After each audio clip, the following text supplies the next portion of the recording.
আসসালামু আলাইকুম।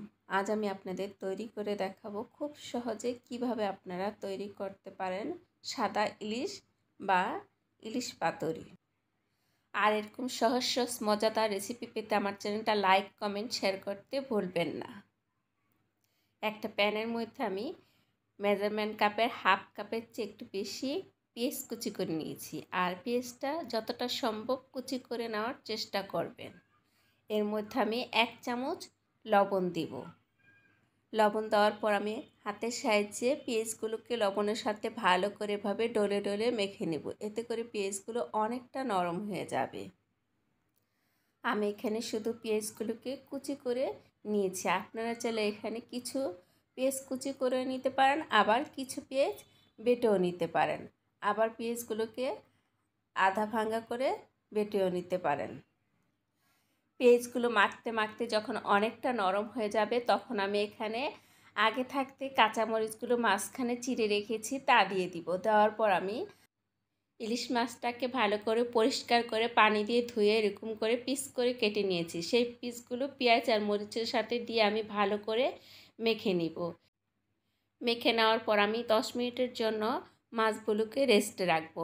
এতে করে ইলিশ মাছের ভিতরে লবণটা ঢুকবে আর পেঁয়াজটা অনেকটা নরম হয়ে যাবে। 10 মিনিট পরে এখানে আমি 2 টেবিল চামচ সয়াবিন তেল দিব। দিয়ে আমি তেলের সাথে মাছগুলোকে আবার মেখে নিব।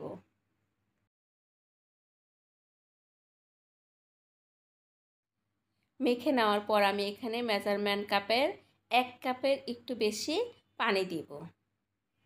দেওয়ার পর আমি আরও 4-5টার মতো কাঁচামরিচ অ্যাড করব এখানে। তারপরে প্যানটাকে আমি চুলার উপরে বসিয়ে একটা ঢাকনা দিয়ে ঢেকে দেব। আর চুলার আঁচটা এই পর্যায়ে আমার হাই স্পিডে আছে।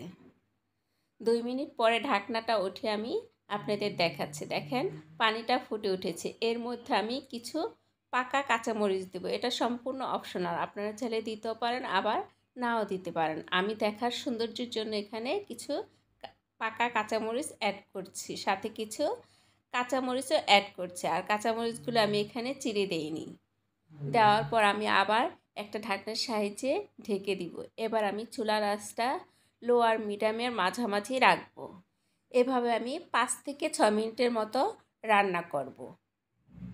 6 মিনিট পর আমি আপনাদের ঢাকনাটা উঠিয়ে দেখাচ্ছি। দেখেন ঝোলটা অনেকটা ঘন হয়ে গেছে। আর এই সাদা ইলিশের মধ্যে কাঁচামরিচের পরিমাণটা বেশি দিতে হয়, তাহলে খেতে ভালো লাগে। তবে কাঁচামরিচের ঝাল বুঝে এখানে আপনারা অ্যাড করে নেবেন। আর ইলিশ মাছ সিদ্ধ হতে খুব বেশি সময় লাগে না। আর ইলিশ মাছটা আপনারা যেভাবেই রান্না করেন না কেন খেতে অনেক মজাদার। এবার আমি একটা চামচের সাহায্যে আপনাদের দেখাচ্ছি ঝোলের ঘনত্বটা কেমন হয়েছে। তারপর আমি আপনাদের পরিবেশন করে দেখাচ্ছি সাদা ইলিশের রেসিপি। আর এটা দেখতে যতটা সুন্দর, খেতে তার চেয়ে তো অসম্ভব মজাদার। আল্লাহ হাফেজ। আবার দেখা হবে নতুন কোনো রেসিপি নিয়ে। সেই পর্যন্ত আপনারা সবাই ভালো থাকেন।